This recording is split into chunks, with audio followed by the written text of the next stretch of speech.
A Wrinkle in Time by Madeleine. Chapter 4, The Black Thing. The trees were lashed into a violent frenzy. Meg screamed and clutched at Calvin, and Mrs. Witch's authoritative voice called out, "Quiet, child!" Did a shadow fall across the moon, or did the moon simply go out, extinguished as abruptly and completely as a candle? There was still the sound of leaves, a terrifying rushing. All light was gone. Darkness was complete. Suddenly, the wind was gone, and all sound. Meg felt that Calvin was being torn from her. When she reached for him, her fingers touched nothing. She screamed out, "Charles!" And whether it was to help him or for him to help her, she did not know. The word was flung back down her throat, and she choked on it. She was completely alone. She had lost the protection of Calvin's hand.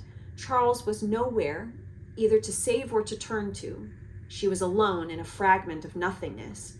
No light, no sound, no feeling. Where was her body? She tried to move in her panic, but there was nothing to move. Just as light and sound had vanished, she was gone too. The corporeal Meg simply was not. Then she felt her limbs again. Her legs and arms were tingling faintly, as though they had been asleep. She blinked her eyes rapidly, but though she herself was somehow back, nothing else was. It was not as simple as darkness or absence of light. Darkness has a tangible quality. It can be moved through and felt. In darkness, you can bark your shins. The world of things still exists around you. She was lost in a horrifying void. It was the same way with the silence. This was more than silence. A deaf person can feel vibrations. Here, there was nothing to feel. Suddenly, she was aware of her heart beating rapidly within the cage of her ribs. Had it stopped before? What had made it start again? The tingling in her arms and legs grew stronger, and suddenly she felt movement. This movement, she felt, must be the turning of the earth, rotating on its axis, traveling its elliptic course about the sun. And this feeling of moving with the earth was somewhat like the feeling of being in the ocean. Out in the ocean, beyond this rising and falling of the breakers, lying on the moving water, pulsing gently with the swells and feeling the gentle, inexorable tug of the moon. I am asleep.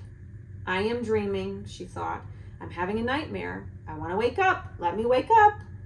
Well, Charles Wallace's voice said, that was quite a trip. I do think you might have warned us. Light began to pulse and quiver. Meg blinked and shoved shakily at her glasses, and there was Charles Wallace standing indignantly in front of her, his hands on his hips. "Meg," he shouted. "Calvin, where are you?" He saw Charles. She heard him, but she could not go to him. She could not shove through the strange, trembling light to meet him. Calvin's voice came as though it were pushing through a cloud. "Well, just give me time, will you? I'm older than you are."